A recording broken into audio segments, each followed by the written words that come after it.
Friends, have you ever wondered what it would be like to unleash compassion, to make a difference in the world? Maybe it's making a difference in your community. Maybe it's even just in your home. Or to make a difference at your workplace or at your school.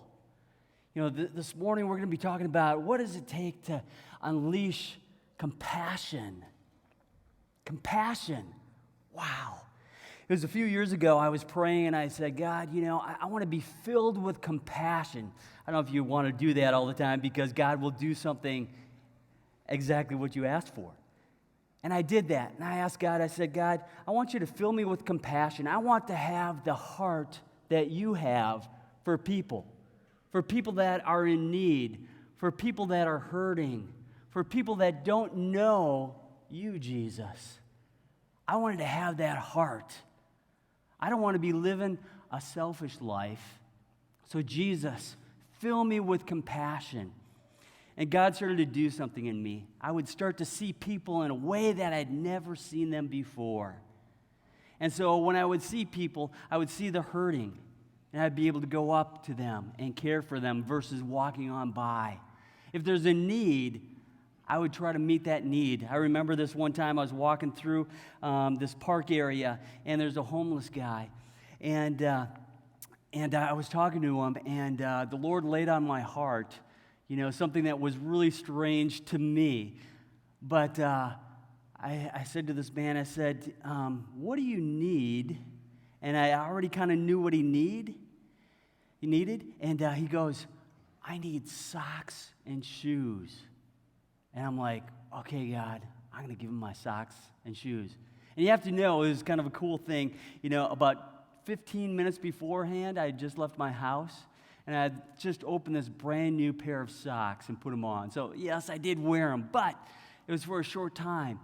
And I gave him my socks and my shoes right off my feet right there at that park. And this guy thought that he had won the lottery. It was exactly what he needed, and he just started to weep, and he said, this is what I need. My feet are hurting so bad, and I need good shoes, and my shoes happen to be the same size. So in my family, I've tried to instill a heart of compassion, but it's not me. It's Jesus that really gives us the heart of compassion. And so, but I wanted to model it for my kids. And so, since my kids were really little, I have two girls, Brooke and Paige. And so, when they were little, we'd pull off the exit ramp, off the highway or whatever. And a lot of times there'd be a homeless person there with a sign. And many of you have seen the same type of scenario.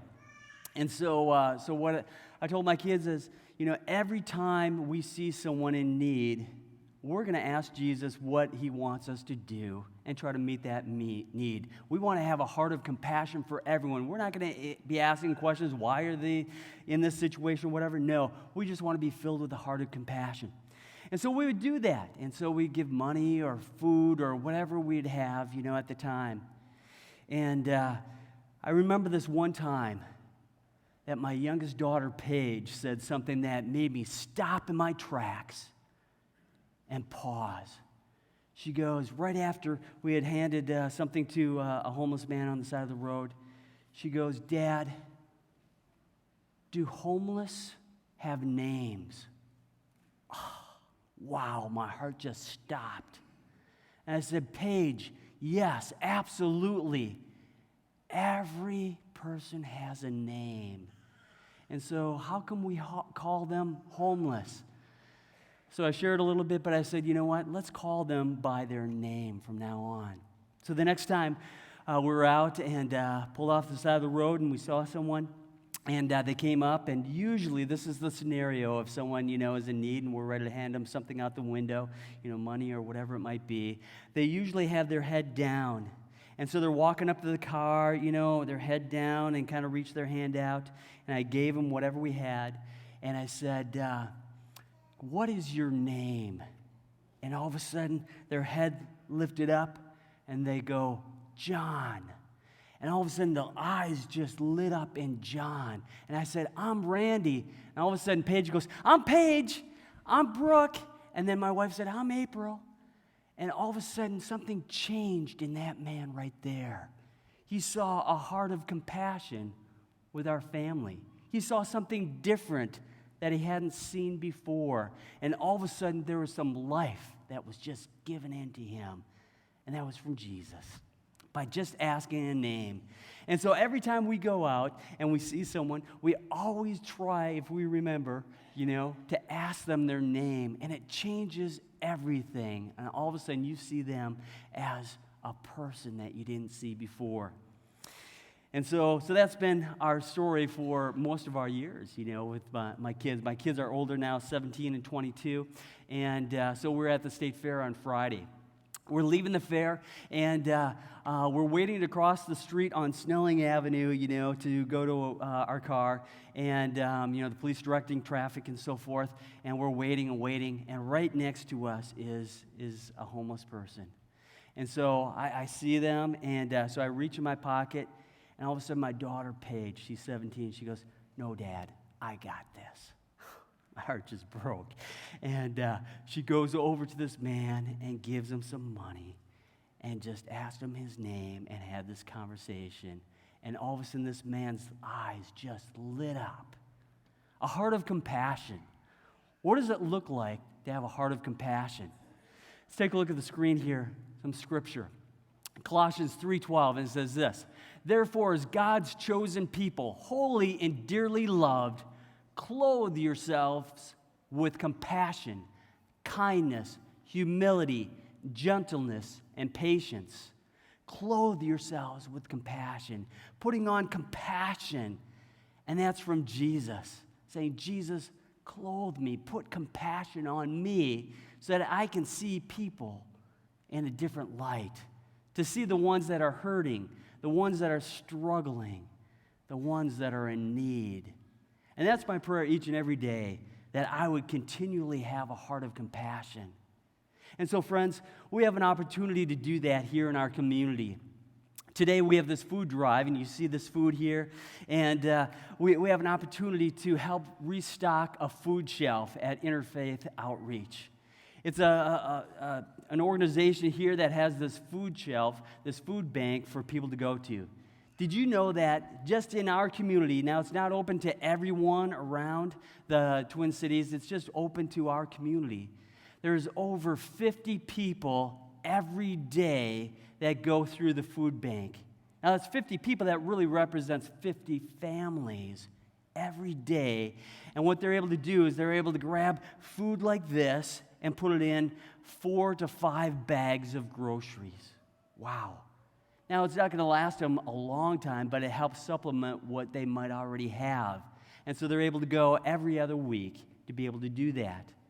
So if you can imagine 50 people a day or 50 families, right here in our community.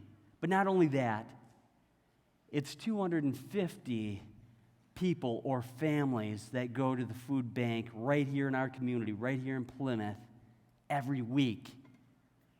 And it's 4,500 people or families that go through each and every year. Wow, that's right here in our community. We have an opportunity to unleash compassion in our community. For the last few years, we've been able to do this on Labor Day weekend, to send people out, to send you out, and make a huge difference. The last couple of years, we've done this for 4 years. This is the 5th year. And every year, we've given more and more because of the heart of compassion that you have, that I have, to make a difference right here in our community. And it's so cool. So last year and the year before, each year, we've had between 19 and 20,000 pounds of food that have been given. Can you imagine? Wow. It's just a little bit more than this food, okay? But 20,000 pounds of food given, because this is the toughest time for the food bank, because what happens is during the summer, there's so many families in need, and kids are home during the summer, and so they're eating more food at home versus at school or elsewhere. And so they go through a lot of food. And most of us are on vacation or doing our own thing during the summer, and so people are not thinking about giving or donating to the food shelf. And so the food shelf is extremely low right now. And so we have the opportunity to fill that up as school is starting, to be able to get food for families and to help out. Wow. to be filled with compassion. Wow. To unleash compassion, to make a difference in our community. We have that opportunity. So are you guys willing to do something like that today? Really? All three of you? No. Yeah, let's do this. We're going to unleash hope in our community today. So I have an incredible group of friends that are unleashing compassion as they're serving over at Cub Foods right now. So we're going to get them on the phone right now and find out what's going on over there at Cub Foods. So Adam and Anne-Marie, they're our main leaders for Plymouth Covenant. Hey, Adam, how you doing? Good, man. How are you? All right, great. Hey, what are you guys doing at Cub Foods? We're waiting for all of you to get over here. We've got an empty truck and lots of people helping out. We just need some food. Okay, we'll be right over there. Hey, thanks, guys, for serving. We're going to come over there and see you in just a few minutes. All right. Sounds good. Great. See you soon. All right. So they're waiting for us. So let me give you some instructions of what we're going to do. So one of the cool things is this. You're going to get this blue sheet of paper right here from the ushers, and it has all the food items listed. And so by having this list, these are all the food items that they actually need at the food shelf. So I don't know about you, but, growing up, people would come to my house and say, hey, we're doing a food drive, and so I would say, yes, I can help. And so what do I do? I go to my food pantry and I look for all the stuff I don't want, the kidney beans and all that kind of stuff, and then I give that and I feel good, right? Okay, so that's my confession, okay? And so these are the actual foods that are needed, okay? And so we have set it up with Cub Foods. We're partnering with them, and they're actually going to give us over $1,000 today that we're going to give out to some of you to also help buy extra food above and beyond. So we're going to buy extra. And so these are the items. And they're going to be right in the center aisle. We have some friends over there that are going to be directing you to that center aisle. And those are all the food items that are needed, that are on this list. So you don't have to go up and down all the aisles trying to find all these items. They're all in the center aisle, okay? So that's cool. All right, so what are some of the other things that you need to know? One is this.